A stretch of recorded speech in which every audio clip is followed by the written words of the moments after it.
to show you how to convert decimals to percentages and back using this super easy method. I've got 4 important examples to show you, starting with this first one.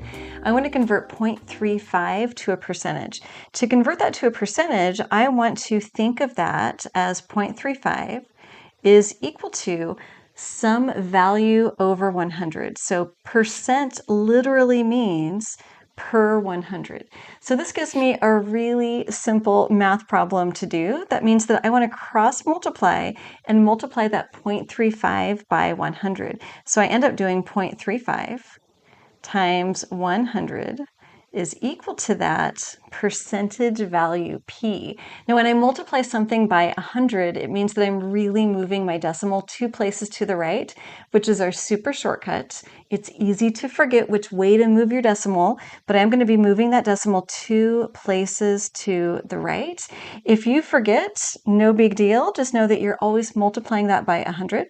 So 0.35, our decimal, times 100 to get 100%, and we get 35. So P is equal to 35 or 35%.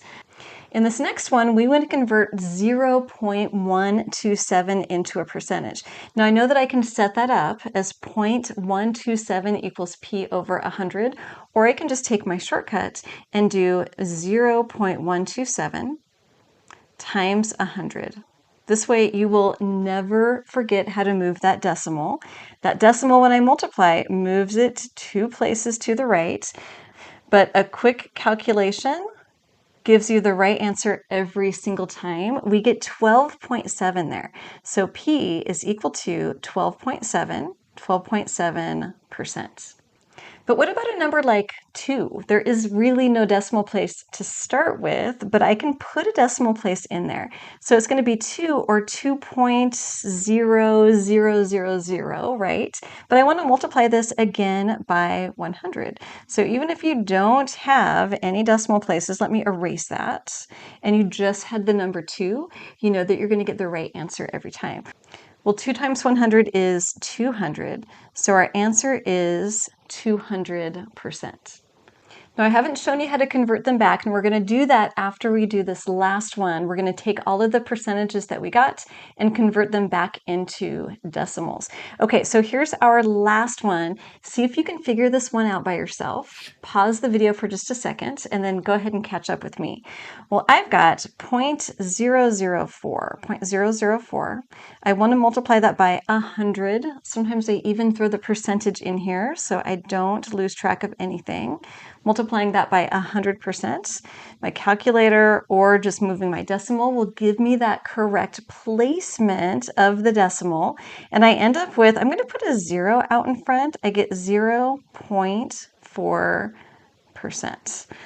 Okay, now let's go backwards. And I'm going to start with this example. Now, whenever I've got that percent and I want to go back into a decimal, I'm going to take that percentage, I'm going to think of that as per 100, because that's literally what percent means. So I'm going to rewrite that 0.4%, and I'm going to rewrite this as 0.4 per or over 100.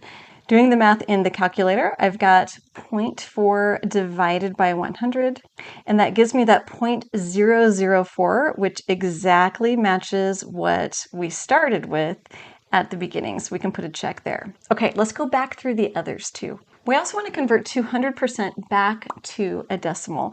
I'm going to go ahead and take that percentage symbol and rewrite it as per 100. So this becomes 200% or 200 per 100. This one's super nice because I can just cancel those zeros, or you can verify it with your calculator and you end up with 2, which is the original decimal that we had. See how fast and easy? Okay, so what about this one, 12.7%? Again, I'm going to take that percentage and I'm going to rewrite that as per 100. So per 100, 12.7 per 100. I am moving my decimal to the left now, but with this trick, I'm never going to move that in the wrong direction. That gives me 0.127, so this is equal to 0.127, which is exactly what we started with One last one to convert back, and this is our 35%. Okay, so let's take that 35% and rewrite this as 35 per 100. 35 per 100 is 0.35, 0.35, which matches what we started with. You've got this. I've got more videos on percentages right here.